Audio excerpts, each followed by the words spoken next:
Hello प्यारे बच्चों, आप सभी का मेरी ऑनलाइन क्लास में फिर से स्वागत है। और आज बच्चों हमारा जो नया चैप्टर है वो स्टार्ट करने वाले हैं, गैसों का अणुगति सिद्धांत।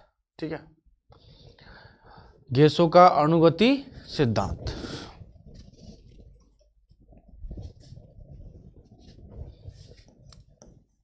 Kinetic theory of gases. ठीक है ना, ये चैप्टर का नाम है। कई जगह अलग अलग नाम से लिखा था, लेकिन मैं इसको इस तरह से ही पढ़ाता हूँ, गैसों का अणुगतिकी सिद्धांत। अब बच्चों, अभी तक हमने देखा था कि सभी के बारे में हमने पढ़ लिया कि काइनेटिक थ्योरी मतलब गैस के जो अणु है ना, किस तरीके से गति करते हैं। अब आपको पता है एक चीज, ये नया चैप्टर बच्चों ध्यान रखना, जो गैस होती है गैस, अब मान के चलो हमारे पास कोई ऑक्सीजन ले लिया। कौन सी gas? Oxygen gas. Oxygen gas O2 बोलते हैं इसको। अब इसको छोड़ दे, जैसे हम ऑक्सीजन क्या करते हैं, ये हवा में ऑक्सीजन ही ऑक्सीजन है सब जगह पे, आप देखो तो पूरी ऑक्सीजन ही ऑक्सीजन है। अब ऑक्सीजन गैस जैसे मान के चलो, ये पूरे एयर है ना, जितने भी हवा पूरे हमारे इस वातावरण में क्या है, ऑक्सीजन है, क्योंकि हम लेते हैं ऑक्सीजन गैस है। ऑक्सीजन लेते हैं और CO2 जो है रिलीज करते हैं। तो इसका बच्चों आकार और आयतन जो है, आकार शेप एंड साइज, आयतन, इसका जो शेप है ना, आकार और आकृति, या आकार मतलब बोल सकता हूं शेप एंड वॉल्यूम। इसको बच्चों आप सोचो कि मैं इसको एक डब्बे में बंद कर लूं, क्या इसे एक डब्बे में बंद कर लूं, तो इसके आकार देखो, आप देखोगे तो इसके अंदर बहुत सारे कण हैं छोटे छोटे। मैंने तो छोटे कम बनाए हैं, बहुत सारे हैं। ये इस तरीके से जो है गति करते रहता है। गैसों के जो कण है ना, अणु, छोटे छोटे जो मॉलिक्यूल्स बोलते हैं इसको, ये क्या है, गति करते रहो। तो आपस में क्या होता है, टकराते रहते हैं। आपस में क्या करते हैं, टकराते हैं, टक्कर करते रहते हैं। अच्छा, इनके आकार और आयतन क्या होते हैं, अनिश्चित होते हैं, अनडिफाइंड। अनडिफाइंड, अनिश्चित जिसको बोलते हैं हम। अनिश्चित मतलब जिसके आकार आयतन कोई निश्चित होते ही नहीं है भैया। कोई कण है कहीं जा रहा है, कोई कण है कहीं जा रहा है, इनका कोई आकार नहीं है, इनका कोई आयतन नहीं है, ये अनिश्चित है एक तरीके से। तो गैसों के जो अणु हैं, गैसों के जो अणु हैं, अणु या परमाणु जो भी आप सोचो, एटम, मॉलिक्यूल जो भी, ये आपस में क्या करते हैं, टक्कर कर रहे हैं। क्या कर रहे हैं, टक्कर कर रहे हैं। टक्कर मतलब कोलिजन हो रही है इनमें आपस में। जैसे टकराते हैं, टकराने पे क्या होता है, फिर उससे टकरा के अपना रास्ता बदल देते हैं। देखो ये मान के चलो, ये इससे टकराया, तो टकराने के बाद ये इधर चला गया, ठीक है, फिर इधर चला गया। तो ऐसे जो है इनकी जो है गति होती रहती है। कैसी गति, यादृच्छिक गति। कैसी गति हो रही है इनकी, गैसों के अणु परमाणुओं की यादृच्छिक गति हो रही है, मतलब रैंडम मोशन, इसको बोलते हैं रैंडमली मोशन। तो कहने का मतलब ये मेरा ये हुआ कि गैसों का अणुगति सिद्धांत के अंदर हम गैसों के बारे में डिस्कस करेंगे। मैंने एक एग्जांपल लिया ऑक्सीजन गैस का। ऑक्सीजन गैस हमारे वातावरण में उपस्थित है। इसमें कई सारे जो अणु या परमाणु होते हैं जो आपस में एक दूसरे से क्या करते हैं, टकराते हैं। टकराने से इनकी जो है दिशा परिवर्तित हो जाती है, और इनकी गति जो कैसी होती है, यादृच्छिक होती है। और दूसरा, इनके आकार और आयतन जो है क्या होता है, अनिश्चित होते हैं। इनके कोई आकार आयतन होता ही नहीं है एक्चुअल में, ठीक है, क्योंकि ये इधर उधर घूमते रहते हैं। फिर बात करते हैं हमारे पास इसके बारे में सबसे पहले कि भाई ये जो परमाणु है, परमाणु के बारे में सबसे पहले परमाणु की खोज जो एटम है, एटम को डिस्कवर किसने किया? परमाणु की खोज, discovered of atom, atom discovered by John Dalton. John Dalton ने 1803 ईस्वी में किसकी खोज करी थी? परमाणु की।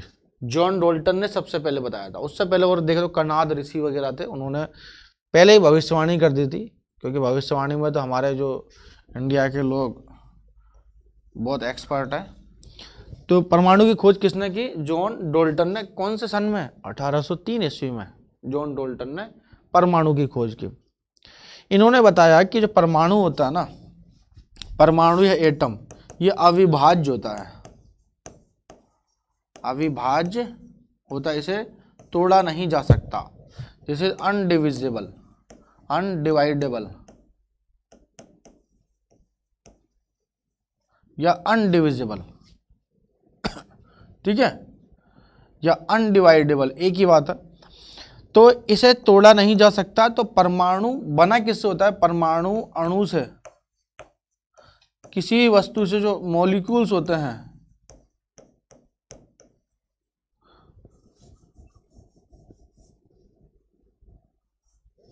जो परमाणु किससे बने होते हैं? परमाणु, अच्छा, मतलब छोटे छोटे जो मॉलिक्यूल्स होते हैं, मतलब जो छोटे छोटे तत्व होते हैं, प्रत्येक पदार्थ छोटे छोटे तत्वों से मिलकर बना होता है। प्रत्येक पदार्थ छोटे छोटे तत्व होते हैं ना, इसको जैसे रुक जाओ अभी। प्रत्येक पदार्थ जो एवरी जो पार्टिकल्स है, मतलब एवरी ऑब्जेक्ट, कोई वस्तु है, छोटे छोटे तत्व से मिलकर बना हुआ है ना। वो तत्व क्या कहलाते हैं? हमारे पास अणु, ठीक है। अब यहाँ पे अविभाज्य, तो सबसे पहले किसने बताया? तो जब हम गैस की बात कर रहे हैं, गैस की, इसमें पूरे चैप्टर में गैस की ही बात होगी।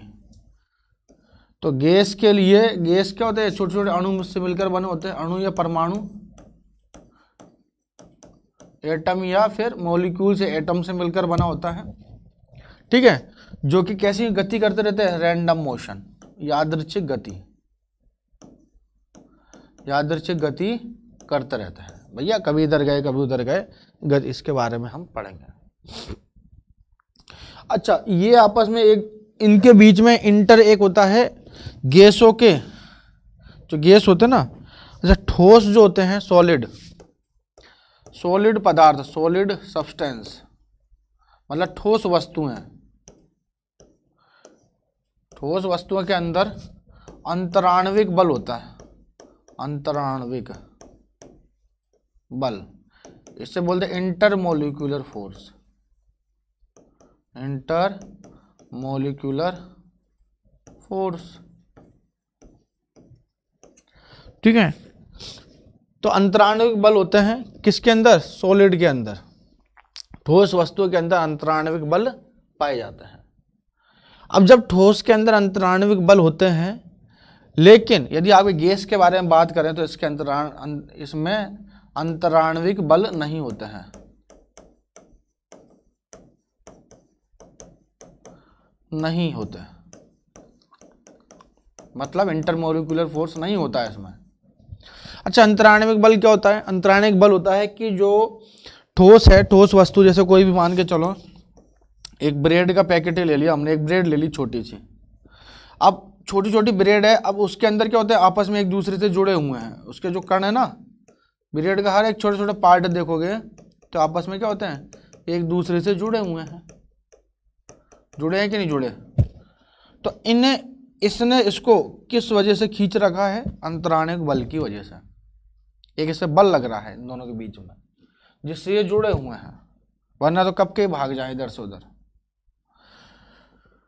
तो ठीक इसी तरीके से इसके अंदर भी होता है। इसमें गैस होता है, गैस के अंदर एक अणु इधर है, मतलब एक मॉलिक्यूल इधर है तो दूसरा इधर है, तीसरा इधर है तो चौथा इधर है, तो इसमें बंधे थोड़ी ना है, इसमें भाग जाते हैं, अंतराण्विक बल होते ही नहीं है, नगण्य होते हैं जिसको हम बोलते हैं, है ना। तो अंतराण्विक बल, गैसों के अंदर अंतराण्विक बल क्या होता है? नगण्य होते हैं। There is no intermolecular force in the gases, कोई भी बल नहीं पाए जाते, इसमें पाए जाते हैं। तो ठोसों में अंतराणिक बल होते हैं, गैस के अंदर अंतराणिक बल नहीं होते। अंतराणिक बल का काम है कि उनको जोड़े रखना। ठीक है, चलो फिर आते हैं हमारे पास कुछ जो नियम है, कुछ नियम जैसे मतलब कुछ साइंटिस्ट थे, उन्होंने अपने अपने जो नियम दिए। इसके अंदर एक आइडियल गैस की बारे में बात करेंगे। आदर्श गैस, शायद आपने पढ़ा भी होगा, आदर्श गैस, आइडियल गैस, जिसमें ना तो कोई दबाव लगेगा, ना उसमें कोई इंटरमोलिकुलर फोर्स है, ना उस पर कोई प्रेशर लग रहा है। तो ऐसी गैस जो सारे कंक्लूजन या अपवादों से जो है दूर रहती है, मतलब उस पर किसी प्रकार का कोई प्रभाव पड़ता ही नहीं है, सबके लिए आदर्श है वो एक तरीके से। तो आदर्श गैस समीकरण जो होती है PV बराबर nRT, आपने पढ़ रखा होगा केमिस्ट्री की क्लास में। ठीक है, तो हम देखते हैं गैसों के नियम, गैसों के नियम। तो ये होता है लॉ ऑफ गैसेस।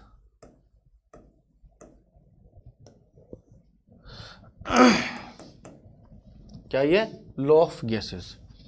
अच्छा, फर्स्ट जो गैसों का फर्स्ट नियम है, पहला है हमारे पास बॉयल्स लॉ, बॉयल का नियम, जिसे हम बॉयल्स लॉ भी बोलते हैं।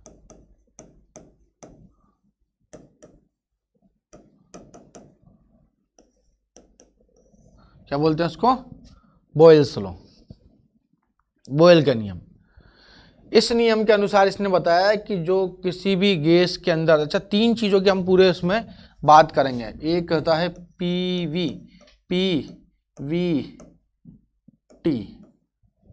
ठीक है। P for pressure, P for pressure, pressure मतलब दाब, गैसों के दाब। V फॉर वॉल्यूम मतलब आयतन।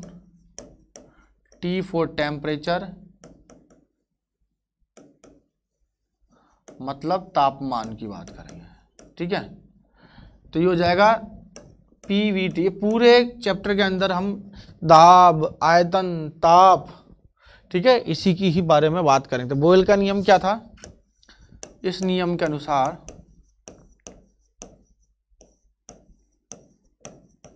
अकॉर्डिंग टू दिस लॉ, देखो हिंदी में बोल रहा हूं, इंग्लिश में लिख लेना। अकॉर्डिंग टू दिस लॉ, दाब या किसी गैस का दाब आयतन के, या किसी, ऐसे लिख लो, या तो किसी गैस का दाब, गैस पर लगने वाला दाब, किसी गैस पर लगने वाला दाब। तो pressure applied on a gas is directly या inversely proportional to the volume of that gas. तो किसी गैस पर लगने वाला दाब आयतन के व्युत्क्रमानुपाती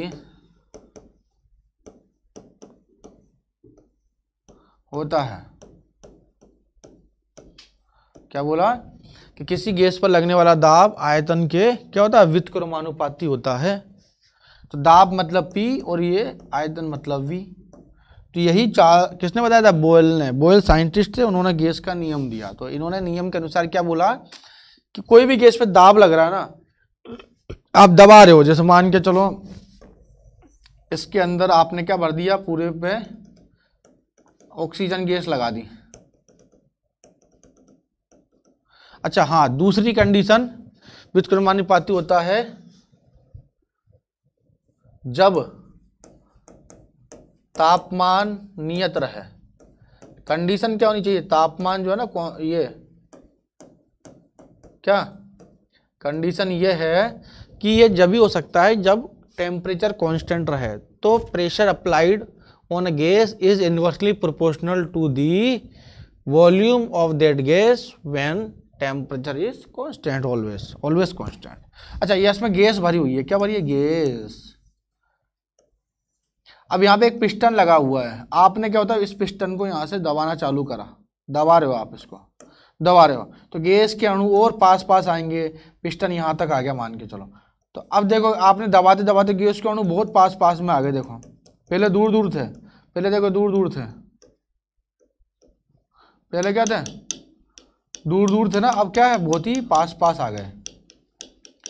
तो तापमान मत बढ़ाओ, क्या तापमान मत बढ़ाओ, तो आप क्या करो, प्रेशर बढ़ा दो। तो प्रेशर जो है आयतन के व्युत्क्रमानुपाती होता है, ये बोल रहा है। जब T जो है तापमान कैसा रहना चाहिए, नियत, मतलब कांस्टेंट। T कैसा होना चाहिए, कांस्टेंट। तो P जो है, अच्छा प्रेशर बढ़ाओगे, पिस्टन को नीचे दबाओगे, प्रेशर आप क्या कर रहे हो, बढ़ा रहे हो, दाब बढ़ा रहे हो, दाब बढ़ाना। अच्छा दाब बढ़ा दिया तो क्या होगा, बेचारी इस गैस का अणु बहुत जो है पास पास में आ जाएंगे, तो उसका आयतन जो है कम हो जाएगा। पहले आयतन इतना था, पहले आयतन कितना था, V1 था, अब आयतन कितना हो गया बच्चों, V2। देखो आयतन में कमी आ गई ना, प्रेशर अप्लाई करते ही प्रेशर बढ़ाने पे आयतन में कमी आ रही है। टेम्परेचर मत बढ़ाओ, टेम्परेचर वही रहने दो। भगवान, तो ये हो जाएगा P is inversely proportional to the volume. तो जब यहां से आपको पता है कि PV, P हटेगा तो एक नियतांक आएगा, एक कांस्टेंट आएगा, एक क्या आएगा, कांस्टेंट K मान लेते हैं, कोई कुछ भी मान लो, आपकी इच्छा है। तो ये भी, तो इसको मैं ऐसे भी लिख सकता हूँ, PV is equal to constant. तो PV जो हो जाएगा, P और V का जो मल्टीप्लिकेशन है हमेशा एक कांस्टेंट वैल्यू आती है। तो इसको ऐसे लिख सकते हैं, P1 V1 is equal to P2 V2, P1 V1 equal to P2 V2 लिख सकते हैं कि नहीं, बताओ। तो P1 V1 is equal to P2 V2, और इसमें ग्राफ बनाए यदि हम P और V के बीच में, तो graph between P and V, तो V तो इसी लाइन पर रख देना, P को यहाँ रख देना। अच्छा यह भी ऐसा होता तो ये हाइपरबोला इस टाइप का जो है ग्राफ बनता है। तो P V बराबर क्या होता है, कौन सा ग्राफ है ये, हाइपरबोला है, मतलब अतिपरवलय है, ठीक है। तो ये कैसा ग्राफ, हाइपरबोला, अतिपरवलय,